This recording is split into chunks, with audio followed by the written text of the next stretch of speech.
هذا بنزيما لاعب منتخب فرنسا، لا كذب هذا بنزيما، وهذا ديشام مدرب منتخب فرنسا، وهذا منتخب فرنسا اللي فاز بمونديال 2018 بروسيا. بنزيما اللي ياخذ الكرة الذهبية هذا الموسم وتم استدعاء المنتخب، قصته والمنتخب قصة عويصة. بمونديال 2010 ما شارك بسبب الفضيحة الجنسية اللي اتهم بيها، وبوقتها ريمون دومينيك كان مدرب المنتخب وقال انه تم استبعاده بسبب اداء المحبط مع نادي ريال مدريد.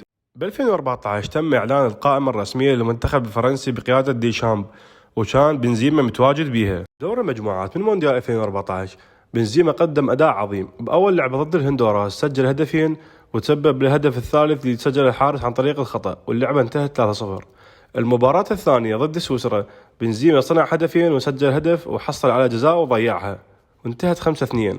قبل مونديال 2018 رجعت انفتحت قضية الابتزاز الجنسي بين بنزيما وفالبوينا، وعلى اثرها تم استبعاد بنزيما من المونديال، وبوقتها بنزيما قال انه ديشامب خضع لضغوط العنصريين. قبل شهر من انطلاق مونديال 2022 اللي يقام على ارض قطر حاليا، بنزيما تعرض لاصابه ويا فريق ريال مدريد ضد رايو فايكانو بالدوري، واستمر بالغياب. منه وبدأت تطلع الاصوات، بنزيما يدعي على الاصابه على مود المنتخب، ريال مدريد محتاج هو يتخاذل على مود المونديال، الى ان قبل المونديال بيوم اعلن الاتحاد الفرنسي رسميا استبعاد بنزيما من قائمه المونديال بسبب الاصابه، واشتغلت الاعتذارات من الاشخاص اللي قالوا عنه تخاذل وما ادري شنو. اصابه بنزيما تبعتها موجه من الحزن من غالبيه الجماهير اللي كانت منتظره تشوف بنزيما بالمونديال بعد الاداء العالمي اللي قدمه ويا ريال مدريد وقاده للتتويج بالكره الذهبيه. بالمقابل ديشام بالمدرب اللي عليه لغط هواي وانتقادات بخصوص طريقه اللعب، استدعى كولومواني لاعب فرانكفورت مكان نكونكو المصاب، ودي ساسي مدافع موناكو مكان كيمبيمبي المصاب، واستدعى وياهم ماركوس تورام لاعب بروسيا وينشينغلادباخ وهداف الفريق وابن اللاعب السابق للمنتخب الفرنسي ليليان تورام.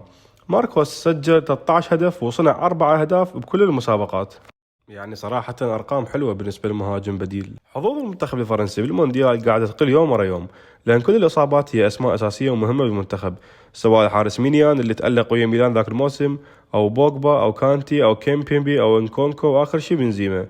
وفوقها قلوب الدفاع عند فاران وكوندي لحد الآن ما وصلوا الجاهزية التامة.